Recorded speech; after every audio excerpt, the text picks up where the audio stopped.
ولم يولد ولم يكن له كفوا أحد। সমস্ত প্রশংসা সে মহান আল্লাহর জন্য, যিনি আমাদেরকে যথাসময়ে এ পড়তে জামাতে এসে হওয়ার তৌফিক দান করেছেন, আলহামদুলিল্লাহ।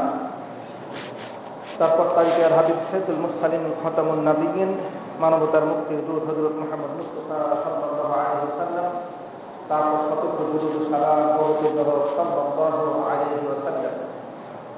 সম্মানিত উপস্থিত মুসল্লিগণ, আমরা আজকে দুনিয়াকে, শুধুমাত্র দুনিয়াকে মহাব্বত করা, শুধু দুনিয়ার স্বার্থে কাজ করা এবং কাফের, মুশরিক, মুনাফিক, বেঈমানদেরকে মহাব্বত করা, তাদের আনুগত্য করার ভয়াবহ পরিণতির উপরে আমরা আলোচনা করব ইনশাআল্লাহ। ওয়া মা তাওফীকি ইল্লা বিল্লাহ। আমরা গত জুমায় আলোচনা করেছিলাম যে কুরবানির ৩ নম্বর শিক্ষা হচ্ছে যে দুনিয়ার মহাব্বত, দুনিয়ার স্বার্থ, মায়া সবকিছু ত্যাগ করে আল্লাহ সুবহানাহু ওয়া তাআলার প্রতি সবচেয়ে বেশি মহাব্বত করতে হবে, তার বিধিবিধানের প্রতি মহাব্বত করতে হবে। তারপর রাসূলুল্লাহ সাল্লাল্লাহু আলাইহি সাল্লামের প্রতি ভালোবাসা রাখতে হবে, তার আদর্শের উপরে, তার সুন্নাতের উপরে ভালোবাসা রাখতে হবে। যদি রাখি তাহলে কী ধরনের প্রতিদান আছে, না রাখলে কি মহা শাস্তি আছে, সে সম্পর্কে আমরা গত জমায় আলোচনা করেছি। যারা শুধুমাত্র দুনিয়াকে মহব্বত করেন, দুনিয়ার স্বার্থে কাজ করেন, আখিরাত ভুলে যান, তাদের ভয়াবহ পরিণতি হচ্ছে জাহান্নাম। আমরা দুনিয়াতে এসেছি আখিরাতের জন্য কাজ করার জন্য। আমরা আখিরাতের জন্য কাজ করব এই দুনিয়াতে। দুনিয়ার যে কাজটা আমরা করি সেটাও কিন্তু আখিরাতের জন্য করলে পারে, সে কাজটিও আখিরাতের জন্য গণ্য হয়। দুনিয়াতে বেঁচে থাকার জন্য আমাদের যতটুকু দরকার, আল্লাহ সুবহানাহু ওয়া তাআলা যেভাবে আমাদেরকে এই দুনিয়া অর্জন করতে বলেছেন সেইভাবে অর্জন করলে পারে। এটা দুনিয়ার প্রতি মহব্বত বুঝায় না, দুনিয়ার স্বার্থ বুঝায় না। দুনিয়ার মহব্বত, দুনিয়ার স্বার্থ কখন বুঝায়? তখন আমরা দুনিয়ার স্বার্থে আখিরাতের কাজকে বিনষ্ট করে দিই, দুনিয়ার স্বার্থকে প্রাধান্য দিই। তখন আমরা দুনিয়াকে মহব্বত করছি, দুনিয়ার স্বার্থে কাজ করছি, সেটা প্রমাণিত হবে। ধরুন, উদাহরণস্বরূপ বলা যায় যে কোনো কাফের বা মুনাফিক বলল যে তুমি যদি দাড়ি রাখো তাহলে তোমাকে আমরা চাকরি দেব না, আমাদের দেশে ভিসা দেব না, আমাদের কোম্পানিতে তোমাকে থাকতে দেব না। তখন সে বলল ঠিক আছে, আমি দাড়ি ছেড়ে দিলাম, দাড়ি রাখবো না। এটা হচ্ছে দুনিয়ার স্বার্থে কাজ করা। সে দুনিয়ার স্বার্থে সে কিন্তু দাড়িকে কেটে ফেলে দিল, ছেড়ে ফেলে দিল, যেটা আল্লাহ নিষেধ করেছেন, যেটা রাসূল সাল্লাল্লাহু আলাইহি ওয়াসাল্লাম নিষেধ করেছেন। এটাই হচ্ছে দুনিয়ার স্বার্থে কাজ করা। আখিরাতে কি হবে, কি শাস্তি হবে, সেটাকে ভুলে দিয়ে দুনিয়ার ভোগবিলাস, দুনিয়ার খুশি, দুনিয়ার আনন্দ, সেটাকে সে বেছে নিল। অনুরূপভাবে কাফের মুশরিক বলল যে হে মহিলা, তুমি যদি পর্দা করো তাহলে তোমাকে আমরা চাকরি দেব না, আমাদের দেশে ভিসা দেব না, সুযোগ সুবিধা দেব না, তুমি যদি পর্দা করো আমাদের প্রতিষ্ঠানে তোমাকে ভর্তি নেব না। সে মহিলা ভাবল আমার তো চাকরির দরকার, আমার ভিসার দরকার, থাকার দরকার, একে পর্দা ওই হাত করে দিলাম। এটাই হচ্ছে দুনিয়ার স্বার্থকে প্রাধান্য দেওয়া। তার কারণ পর্দা তার উপরে একটি ফরজ ইবাদত ছিল, আল্লাহর নির্দেশ ছিল, সেটাকে সে উপেক্ষা করে সে দুনিয়া হাসিল করল। কাফের মুনাফিক বলল যে তুমি যদি শরিয়া আইন চালু করো তাহলে আমরা তোমাদের দেশে বিনিয়োগ করব না, তোমাদেরকে আমরা তোমাদেরকে ক্ষমতাযুক্ত করব। ক্ষমতায় থাকতে হলে, আমাদের সাহিত্য সহযোগিতা পেতে হলে আমাদের ইচ্ছা মতো কাজ করতে হবে। ইহুদি, খ্রিস্টান, বিধর্মী, মুনাফিক এরা বলল। এখন সে ভাবল যে আমাকে দুনিয়া পেতে হবে, দুনিয়ার অর্থ পেতে হবে, দুনিয়ার সম্পদ পেতে হবে, দুনিয়ার ক্ষমতা পেতে হবে। তাকে শরিয়া আইন এটা চালু করব না। এটাই হচ্ছে দুনিয়ার স্বার্থকে প্রাধান্য দেওয়া। এক কথা, আল্লাহ সুবহানাহু ওয়া তাআলার বিধিবিধানকে উপেক্ষা করে, আখিরাতের কর্মকাজকে উপেক্ষা করে দুনিয়ার স্বার্থে আমরা যখন আখিরাতের কোনো কাজকে পরিহার করব, বর্জন করব, পরিত্যাগ করব, বিরোধিতা করব, তখন সেটাই হচ্ছে দুনিয়ার স্বার্থে কাজ করা। যারা দুনিয়ার স্বার্থে কাজ করবেন এরা জাহান্নামী। পবিত্র কোরআনুল কারীমে আল্লাহ সুবহানাহু ওয়া তাআলা সূরা বানী ইসরাঈলের মধ্যে বলতেছেন, আউযু বিল্লাহি মিনাশ শাইতানির রাজীম, মান কানা ইউরিদুল আজিলাতা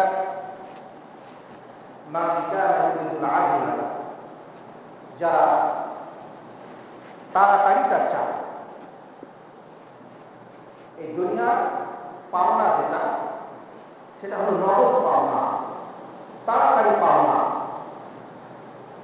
তো যারা এই নগদ পাওনাটা পেতে চায়, তাড়াতাড়ি পেতে চায়,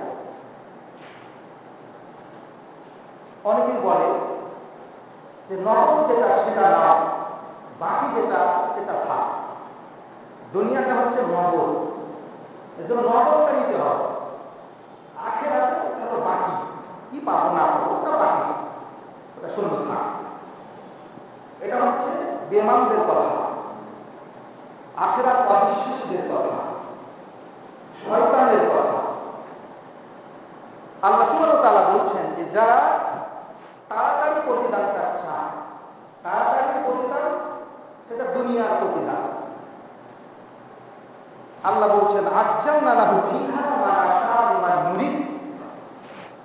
তো আমি এই দুনিয়াতে যেটা চাইব সেটাই তাকে তাড়াতাড়ি দিয়ে দেব, যাদেরকে চাইবে। যারাই চাইবে তারাই পাইবে এমনটা না, যাহা চাইবে তাহাই পাবে এমনটা না। আল্লাহ বলছেন যে যারা এই নগদ পেতে চায় আমি তাকে নগদই দিব, ততটুকু দিব যতটুকু আমি চাই এবং যার জন্য চাই। দুনিয়াতে আল্লাহ নগদ দিয়ে শেষ করে দিবেন, তার বাকির খাতা শূন্য থাকবে। যেমন শয়তানের উক্তি হলো যে নগদ যেটা পাবে সেটা নিয়ে নাও, আর বাকির খাতা বাকি থাকলে থাক। আল্লাহ সুবহানাহু ওয়া তাআলা বলছেন সুম্মা জাআলনা লাহু জাহান্নাম, এরপরে ওই মানুষগুলোর জন্য আমি করে দেব জাহান্নাম। যেই মানুষগুলো শুধু নগদ পেতে চায়, বাকির খাতা শূন্য রাখতে চায়, অর্থাৎ দুনিয়া পেতে চায়, আখিরাত চাহবে হোক। আল্লাহ বলছেন ওই মানুষগুলোর জন্যই তো প্রস্তুত আছে জাহান্নাম।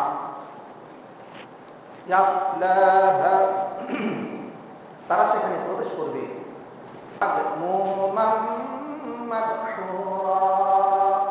নিন্দিত এবং আল্লাহর রহমত থেকে বিতাড়িত হয়ে, তারা নিন্দিত বিতাড়িত হয়ে সেই জাহান্নামে প্রবেশ করবে।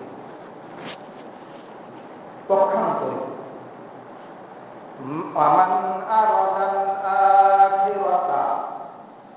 যারা আখিরাত কামনা করছেন, যারা আখিরাত চান, এটা তো হচ্ছে দুনিয়া যারা চায় তাদের বিষয়। এখন আখিরাত যারা চায় তাদের বিষয় হচ্ছে যে তারা আখিরাত চাচ্ছেন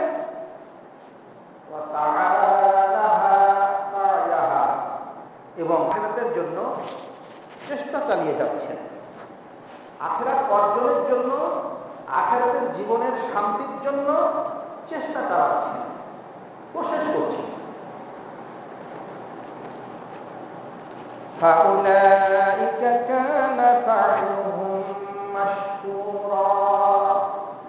তাদের যে আখিরাতের চেষ্টা, সেই চেষ্টা স্বীকৃত হবে, সেই চেষ্টার পরিণাম তাদেরকে দেওয়া হবে। তাহলে সূরা বানী ইসরাঈলে আল্লাহ তাআলা সুস্পষ্টভাবে আমাদেরকে অবহিত করেছেন যে পৃথিবীতে মানুষ দুই ভাগে বিভক্ত হয়েছে। এক শ্রেণীর মানুষ তারা দুনিয়া চায়, নগদ চায়, আখিরাত চায় না, এরা হলো জাহান্নামী। আর এক শ্রেণীর মানুষ এরা আখিরাত চায়, দুনিয়া চায় না, আখিরাত চায়। দুটি চাওয়া একসঙ্গে হবে না। কেউ যদি বলে যে আমি দুনিয়াও চাই আখিরাতও চাই, হবে না। আপনি দুটা একসঙ্গে চাইতে পারবেন না। তার কারণ যে আপনাকে অনেক ক্ষেত্রে দুনিয়াকে বিসর্জন দিয়ে, দুনিয়াকে প্রত্যাখ্যান করে, দুনিয়াকে ডিনাই করে আপনাকে আখিরাত বেছে নিতে হবে। সেই ক্ষেত্রে আপনি দুটাকে কিভাবে চাইবেন? আপনাকে বলা হলো যে তোমাকে আল্লাহর পথে জিহাদ করতে হবে। এখন ধন সম্পদ, তোমার জীবন, সবকিছু তোমাকে এখন বিসর্জন দিতে হবে, উৎসর্গ করতে হবে আল্লাহর পথে। এখন সে যদি বলে আমি দুনিয়াও চাই আখিরাতও চাই, তাহলে আর জিহাদ করা হবে? ওই জিহাদ করতে পারবে? সে তো প্রথমেই বলবে যে আমি বেঁচে থাকতে চাই, আমি ভোট ক্লাস করতে চাই, আমি মরতে চাই না, আমি তো দুনিয়া চাই। তাহলে দুনিয়া চাওয়া আর আখিরাত চাওয়া একসঙ্গে কখনো থাকতে পারবে না। একজনকে বলল যে তুমি যদি শরিয়া আইন চালু করো তাহলে আমরা বিধর্মী করবো। তাদের মুশরিকরা বলল যে তুমি যদি তোমার দেশে শরিয়া আইন চালু করো তো আমরা কোনো বিনিয়োগ দিব না, আমরা কোনো সাহায্য দিব না। এখন সে যদি বলে আমি দুনিয়াও চাই আখিরাতও চাই, তাহলে দুটাকে একসাথে চাওয়া যাবে? তাকে একটু বেছে নিতে হবে। বিধর্মী তো বলেই দিল যে তুমি যদি দুনিয়াতে চাও, দুনিয়ার ক্ষমতা চাও, ভোগলাভ চাও, দুনিয়াতে আমাদের সাহায্য সহযোগিতা চাও, ক্ষমতায় থাকতে চাও, তাহলে শরিয়া আইন নট করতে হবে। আল্লাহ বলছেন যে তুমি যদি আখিরাত চাও, আখিরাতের কল্যাণ চাও, আখিরাতের জান্নাত চাও, তাহলে শরিয়া আইন কায়েম করতে হবে। এটা আল্লাহর কথা। এখন সে যদি বলে আমি দুনিয়াও চাই আখিরাতও চাই, তাহলে দুটাকে একসাথে চালাতে পারবে? চাইতে পারবে? কখনই নয়। হয় তাকে কাফের মুশরিককে ডিনাই করতে হবে যে না আমরা তোমাদের সাহায্য সহযোগিতা চাই, তোমাদের বিনিয়োগ চাই, আমরা আল্লাহর উপর তাওয়াক্কুল করতে চাই, আল্লাহর উপরে ভরসা রাখতে চাই, আল্লাহ যেটা বলেছেন সেটাই চাই, শরিয়া আইন চাই, শরিয়া আইনের বাস্তবায়ন চাই, সেটাই বলবেন। এই জন্য বলা হয়েছে একসঙ্গে দুটা পাওয়া এটা কখনোই সম্ভব নয়। এই জন্য আল্লাহ সুবহানাহু ওয়া তাআলা পৃথিবীর মানুষকে দুই ভাগে ভাগ করে দিয়েছেন। এক শ্রেণীর মানুষ দুনিয়া চাইবে, আর এক শ্রেণীর মানুষ আখেরাত চাইবে।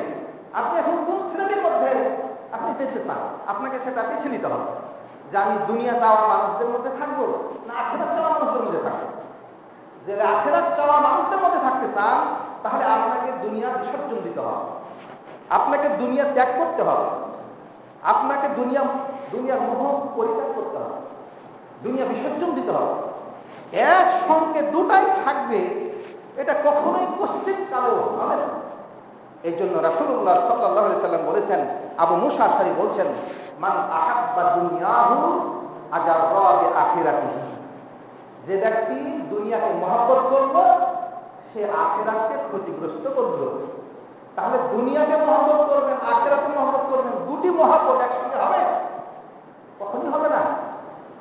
একটু আগে আমি বললাম যে আপনি যদি দুনিয়াকেও মহব্বত করতে চান, আখিরাতেও মহব্বত করতে চান, একসঙ্গে দুটাকেই মহব্বত করতে চান, তাহলে এটা কখনই সম্ভব নয়।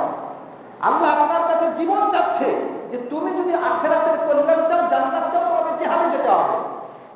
আপনি এখন বলছেন আমি দুনিয়া চাই, দুনিয়াতে আমি বেঁচে থাকবো, তাহলে তো আপনার জিহাদে যাওয়া হবে না। আপনাকে চাইতে হবে একটা, যেখানে একটা চাইতে হবে। আপনি যদি দুনিয়া চান তো আপনি বসে থাকবেন, জান্নাত দিয়ে আপনার পথে লড়াই করবেন না। আপনি যদি আখিরাত চাওয়া না, আপনি জান্নাত দিয়ে লড়াই করতে থাকবেন। তাহলে একসঙ্গে দুটাকে কখনো চাওয়া যায়? চাওয়া যায় না।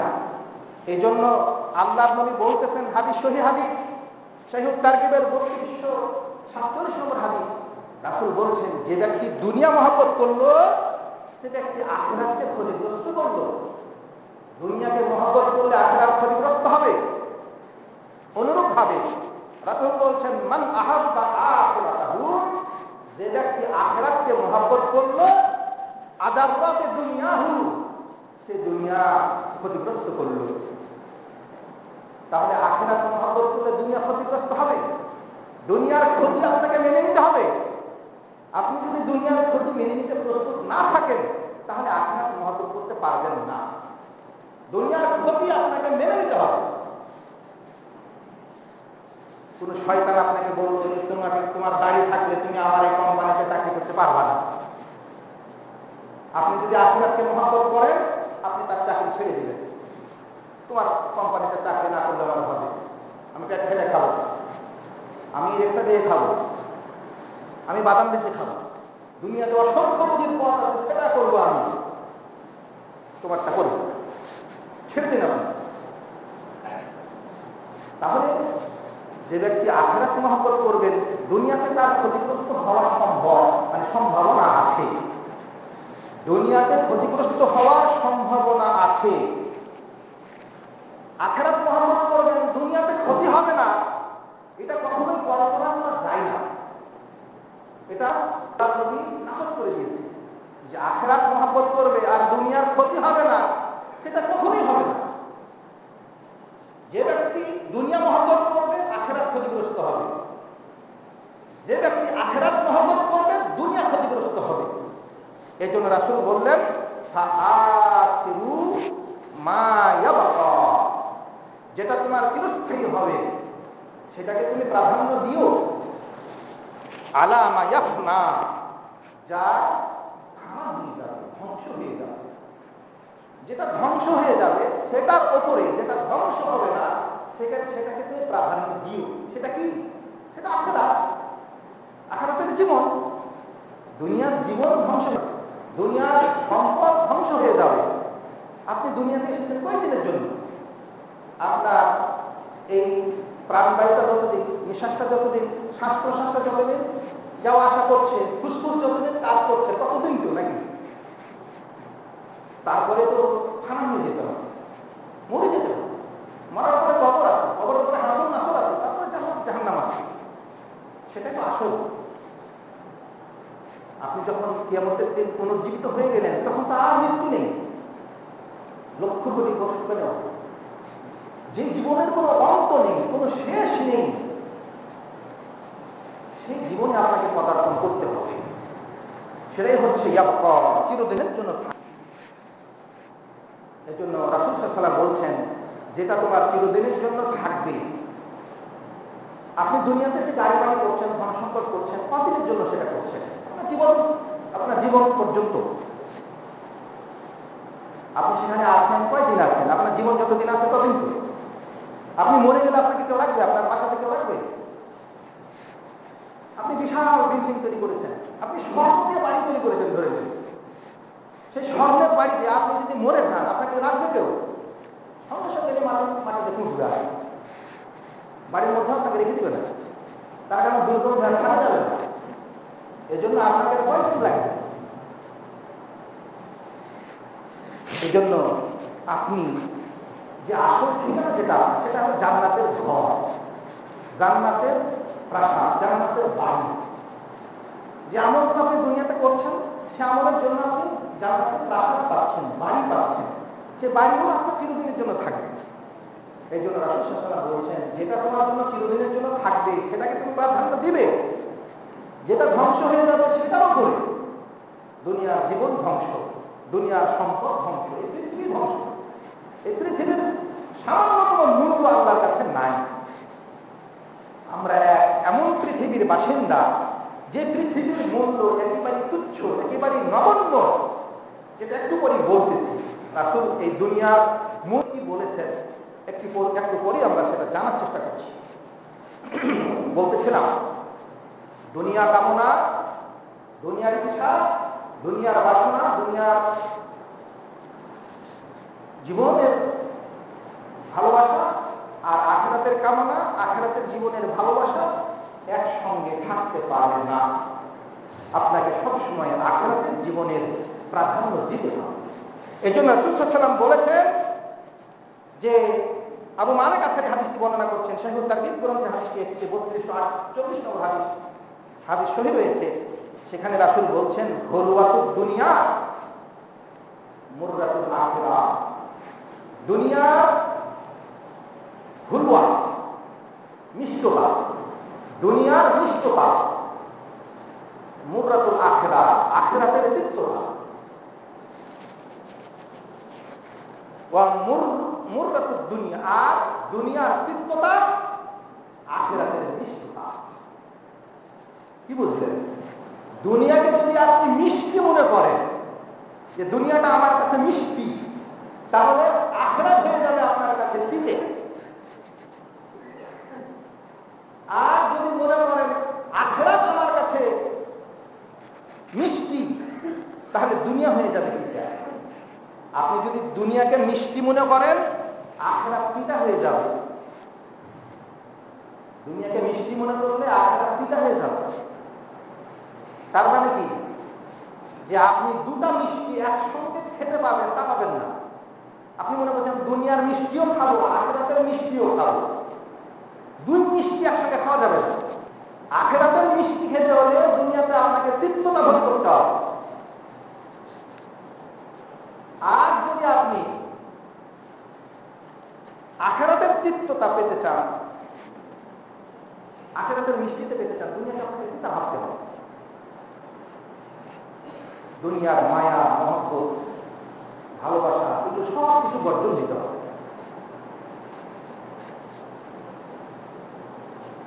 আপনি দুনিয়াতে শান্তি পেতে চান, আপনি দুনিয়াতে খায়ের পেতে চান, কল্যাণ পেতে চান, সেটা জায়েজ আছে। আপনি আল্লাহকে বলবেন, রব্বানা আতিনা ফিদ দুনিয়া হাসানা, হে আল্লাহ তুমি দুনিয়াতে কল্যাণ দাও, আখিরাতে কল্যাণ দিও। এর অর্থ এই নয় যে আপনি দিচ্ছেন, সেটা নয়। এই দুনিয়ার জীবনে আপনার অসংখ্য কল্যাণ অকল্যাণ আসতে পারে, যেটা আখিরাতের জীবনের জন্য ক্ষতিকর হতে পারে। সেজন্য তো আপনি বলতেছেন যে আল্লাহ তুমি আমাকে দুনিয়াতে কল্যাণ দাও, আখিরাতেও কল্যাণ দাও। কিন্তু যদি আপনি শুধু বলেন যে আল্লাহ তুমি আমাকে দুনিয়াতে খালি নেকি দাও, আমার যত কর্ম আছে কর্মের প্রতিদান দুনিয়াতে দাও, আখিরাত শূন্য হয়ে যাবে। এই জন্য আল্লাহ পবিত্র কোরআনুল কারীমে বলেছেন, যে ব্যক্তি শুধু বলে যে আমাকে দুনিয়ার কল্যাণ দাও, আখিরাতের কল্যাণ চাই না, সে আখিরাতে কিছুই পাবে না। আর যে বলবে যে আল্লাহ তুমি আমাকে দুনিয়াতে কল্যাণ দাও, আখিরাতে কল্যাণ দাও, তার প্রতিদান আল্লাহর কাছে আছে। এই জন্য আপনাকে সব ক্ষেত্রে প্রাধান্য দিতে হবে আখিরাতকে, দুনিয়াকে নয়। মহব্বত রাখতে হবে আখিরাতকে, দুনিয়াকে নয়। তার কারণ যে দুটার মহব্বত, দুটার ভালোবাসা একসঙ্গে থাকতে পারে না। এই জন্য রাসূলুল্লাহ সাল্লাল্লাহু আলাইহি সাল্লাম বলেছেন যে লিকুল্লি উম্মাতিন ফিতনা ওয়া ফিতনাতু উম্মতি আল মাল, প্রত্যেকটা উম্মতের একটা ফিতনা ছিল, আর আমার উম্মতের ফিতনা হচ্ছে সম্পদ। অন্য জায়গায় মহিলার কথা বলা হয়েছে, মহিলার সম্পদ। এই দুটি হচ্ছে এই উম্মতে মুহাম্মাদের জন্য বড় ফিতনা। এজন্য রাসূল বলেছেন, ইন্নামা আহলাকা মান কানা ক্বাবলাকুম, তোমাদের পূর্বে যারা ছিল তাদেরকে ধ্বংস করেছে দিনার ওয়া দিরহাম, টাকা এবং পয়সাতে তাদেরকে ধ্বংস করেছে। দুনিয়ার মহাব্বত, দুনিয়ার টাকা পয়সার মহাব্বত, দুনিয়ার পিছনে লেগে যাওয়া, টাকা পয়সা অর্জনের পিছনে লেগে যাওয়া, হালাল হারাম কোনো কিছু তামিজ না করা, এগুলো সব তাদেরকে ধ্বংস করেছে। আর ওয়াহুমা মুহলিকাকুম, আর এই দুটি জিনিসই, সোনা চাঁদি টাকা পয়সা, এগুলোই তোমাদেরকে কি করবে? তোমাদেরকে ধ্বংস করবে। এই জন্য রাসূলুল্লাহ সাল্লাল্লাহু আলাইহি ওয়াসাল্লাম আমাদেরকে সতর্ক করেছেন, সাবধান করেছেন যে এই দুনিয়ার মোহাব্বত যেন আমাদের মধ্যে না থাকে। তার কারণ দুনিয়া হচ্ছে তুচ্ছ একটি জায়গা, দুনিয়া হচ্ছে একেবারে তুচ্ছ জায়গা, একেবারে নগণ্য জায়গা, যেই জায়গার উপরে আল্লাহর অভিশাপ আছে, আল্লাহর লানত আছে। এজন্য রাসূলুল্লাহ সাল্লাল্লাহু আলাইহি ওয়াসাল্লাম বলেছেন যে ওয়াল্লাহি, আল্লাহর কসম, মাদ দুনিয়া ফিল আখিরাহ, এই দুনিয়াটি নয় আখিরাতের তুলনায়, ইল্লা মিসলু মা ইয়াজআলু আহাদুকুম ইসবাহু ফিল ইয়াম্মি, এই দুনিয়াটি আখিরাতের তুলনায় কেমন? যেমন তোমাদের কেউ তার একটি আঙ্গুলকে সে কি করলো? শাহাদাত আঙ্গুলটাকে পানির মধ্যে দিল, সমুদ্রের মধ্যে দিল, দেওয়ার পরে আঙ্গুলটি উঠে নিল। ওঠার পরে ফালিয়ানজুর বিমা ইয়ারজিউ, সে এখন লক্ষ্য করুক যে সাগর মহাসাগর থেকে কি পরিমাণ পানি তার আঙ্গুলটাকে উঠেছে। এই শাহাদাত আঙ্গুল আপনি ঢুকিয়ে দিলেন সাগরের মধ্যে, পানির মধ্যে, তারপরে আপনি উঠালেন, কতটুকু পানিটাকে উঠবে? রাসূল বলছেন এটাই হচ্ছে দুনিয়া এবং আখিরাতের দৃষ্টান্ত। দুনিয়া কত নগণ্য সেটা বোঝাতেই তিনি এটা বলেছেন। অথচ দুনিয়ার মধ্যে কি না আছে, কত কি আছে, কত সোনা চাঁদি টাকা পয়সা বাড়ি গাড়ি, কত কি আছে। আপনি আপনার এই জীবনে আপনি কত কি না উপভোগ করছেন, অথচ সেটাকে তুলনা করা হচ্ছে সাগরের মাঝে পানির একটা ফোঁটা, যেটা আপনার আঙুলে উঠলো সেটা থাকে।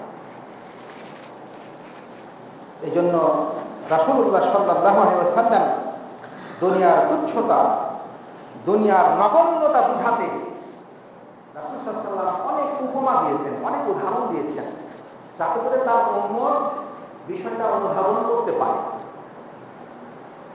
কুতুবে সিত্তাতে হাদিসটি এসেছে, বুখারী, মুসলিম, আবু দাউদ, নাসাঈ, তিরমিজি, ইবনে মাজাহ, এগুলোকে কুতুবে সিত্তা বলা হয়। এক কথায় প্রায় অনেক কয়টা কিতাবই এসেছে যে রাসূল সাল্লাল্লাহু আলাইহি ওয়াসাল্লাম একদিন একটি কান নাই ছাগলের বাচ্চা মরে গিয়েছে, পচে গিয়েছে,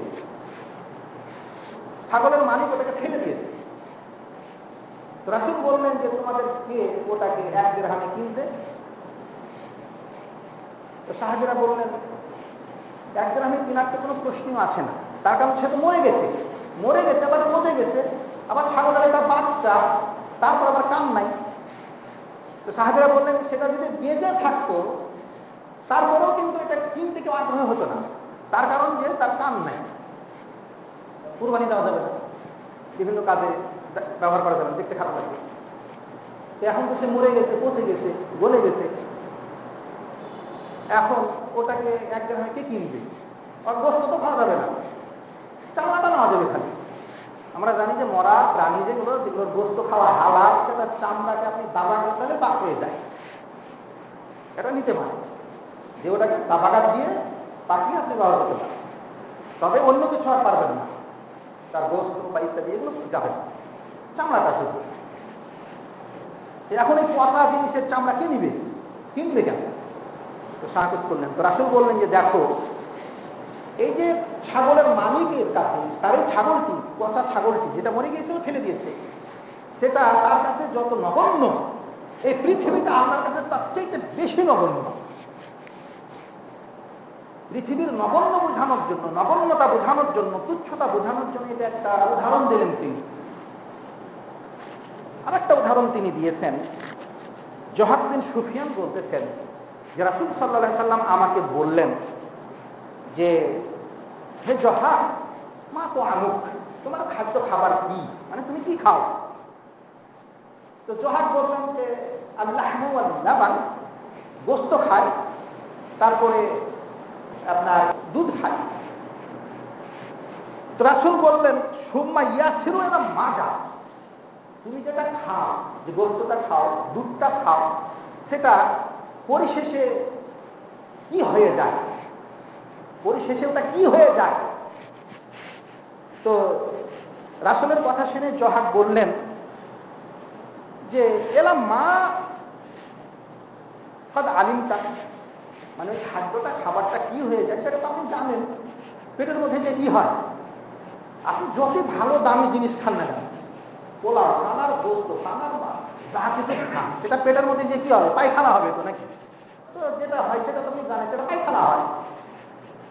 তো রাসূল সাল্লাল্লাহু আলাইহি ওয়াসাল্লাম বললেন যে ইন্নাল্লাহ তাআলা জারাবা মা ইয়াখরুজু মিন ইবনি আদম মাসালাল লিদ দুনিয়া, মানুষের পায়খানার দাঁত দিয়ে যেটা বের হয়, অর্থাৎ পায়খানা বুঝ, এটাই আল্লাহ এই পৃথিবীর দৃষ্টান্ত দিয়েছে। মানে এটাই হচ্ছে পৃথিবীর দৃষ্টান্ত, পায়খানা। সাহাবেরা না একদম অন্য হাদিসে এসেছে যে গন্ধতে তো থাকা যায় না, আপনি পায়খানা পেবেন তাহলে গন্ধতে থাকতে পারবেন না। তো এই যে গন্ধময় পায়খানাটা হচ্ছে পৃথিবী। তো আমরা কোন পৃথিবীতে আছি, কোন জীবনে আমরা আছি, যেটা পায়খানার চাইতেও নগণ্য, পায়খানার চাইতেও খারাপ। এই জন্য রাসূল সাল্লাল্লাহু আলাইহি সাল্লাম বলেছেন, সহিহ হাদিস, সবই সহিহ হাদিস, যে হাদিসটি বললাম সেটা মুসনাদ আহমদের হাদিস, সহিহ তারগিবের 3242 নম্বর হাদিস, হাদিস সহিহ।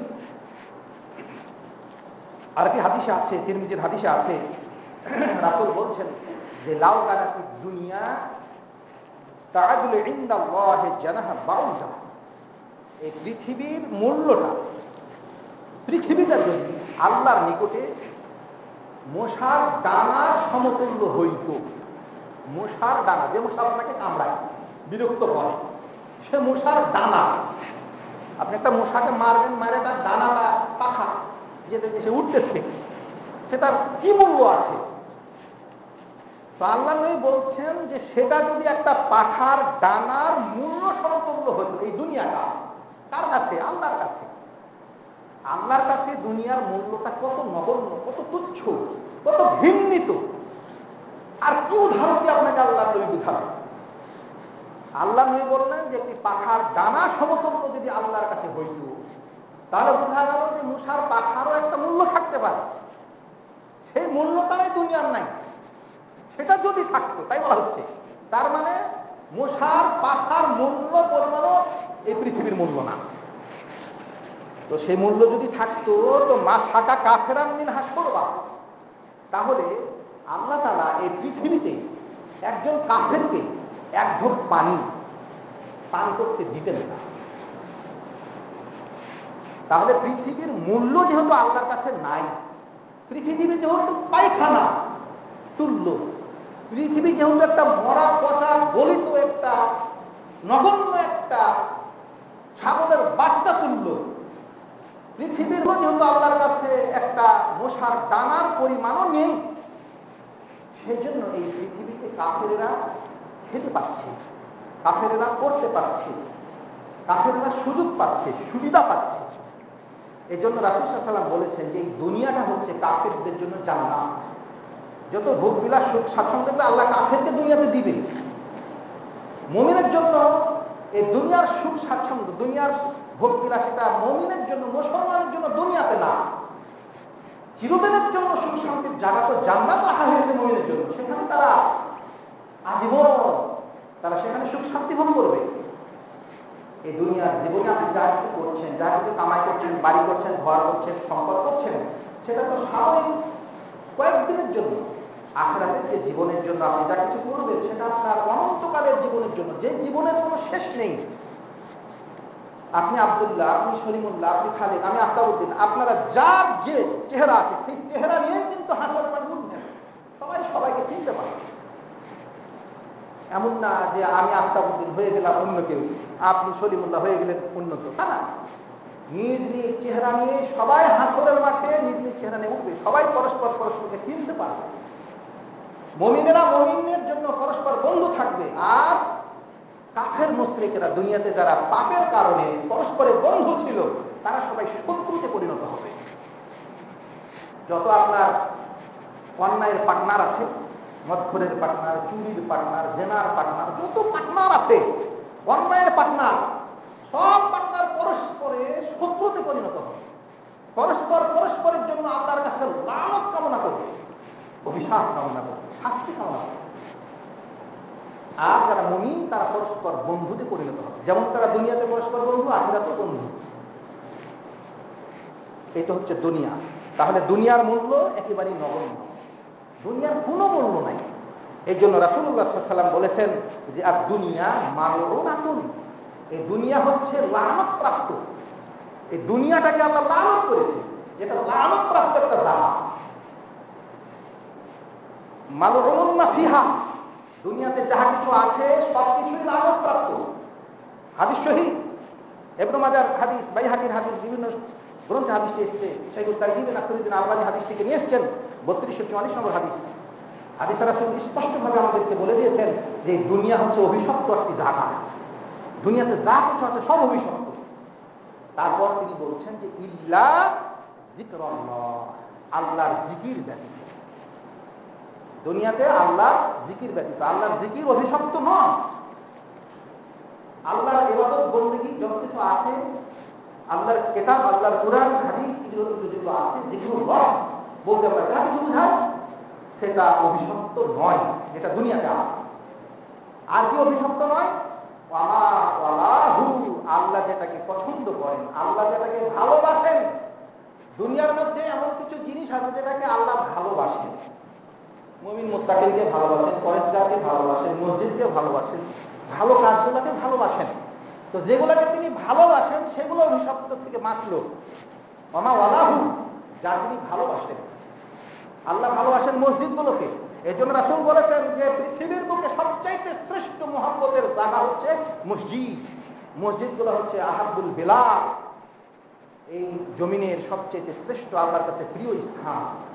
আর হাট বাজার এগুলো সবচেয়ে নিকৃষ্ট জায়গা। দেখবেন সেখানে গান বাজনা, ঠকানো, যত রকম খারাপ কাজ ওই বাজারে চলে, হাট বাজারে চলে। এজন্য এটাকে নিকৃষ্ট জায়গা বলা হয়েছে। তাহলে দুনিয়ারও কিছু উৎকৃষ্ট জায়গা আছে, সেটা কোনটা? ওয়ামা ওয়ালাহু, যেটাকে আল্লাহ পছন্দ করেন সেটা। আর দুনিয়াতে মানুষ থেকে বেঁচে গিয়েছে কারা? আল্লাহ বলছেন, আল্লাহ যে আলেমুন, আলেম সমাজ, যারা আলেম হতে পেরেছেন তারা। আও মুতাআল্লিমুন, অথবা আলেম হতে পারেননি কিন্তু ছাত্র হতে পেরেছেন। যারা এলেম শিখছেন, এলেম শেখা হয়ে গিয়েছে, তারা ব্যতীত, তারা মানুষ নয়, তারা অভিশপ্ত নয়। আর যারা মুতাআল্লিম, আর যারা শিখতেছেন, কোরআন সুন্নাহ শিখতেছেন, জানতেছেন, বুঝতেছেন, এরা নয়, এরা অভিশপ্ত নয়। তাহলে 4 শ্রেণীকে আল্লাহ এখান থেকে অভিশপ্ততার হাত থেকে বাঁচাবেন। দুনিয়াতে দুনিয়া এবং দুনিয়াতে যাহা কিছু আছে সব অভিশপ্ত, সকল কিছুর উপরে আল্লাহর অভিশাপ। শুধুমাত্র 4টি জিনিসকে আল্লাহ এখানে ছাড় দিয়েছে। একটা হচ্ছে আল্লাহর জিকির, 2 নম্বর হচ্ছে আল্লাহ যাদেরকে পছন্দ, 3 নম্বর হচ্ছে আলিম, 4 নম্বর হচ্ছে মুতাআল্লিম। আলেম যারা জ্ঞানী, আর যারা জ্ঞান শিখতেছে, ছাত্র, যাকে আমরা তলেবুল ইলম বলি, এক কথায় তালবুল ইলম, যারা তলেবুল ইলম, ইলম শিখতেছে। এই 4 শ্রেণী বাদ দিয়ে পৃথিবীর সব অভিশপ্ততার মধ্যে রয়েছে। আমাদেরকে হতে হবে আল্লাহর প্রিয় পাত্রদের অন্তর্ভুক্ত। আল্লাহ যাদেরকে ভালোবাসেন তাদের মধ্যে আমাদেরকে হতে হবে। আল্লাহ তাআলা ইউহিব্বুল মুহসিনিন, আল্লাহ মুহসিনকে ভালোবাসেন। ইউহিব্বুল মুত্তাকিন, আল্লাহ মুত্তাকিনকে ভালোবাসেন। আল্লাহ মুমিনকে ভালোবাসেন, পরেশগারকে ভালোবাসেন, আল্লাহ মসজিদকে ভালোবাসেন। ভালো কাজগুলোকে আল্লাহ ভালোবাসেন, সেগুলোকে আমাদেরকে ভালোবাসতে হবে। সম্মান করতেছি মুসল্লিগণ। এই জন্য রাসূল সাল্লাল্লাহু আলাইহি ওয়াসাল্লাম বলেছেন যে মান বানা লিল্লাহি মাসজিদান বানাল্লাহু লাহু বাইতান ফিল জান্নাহ।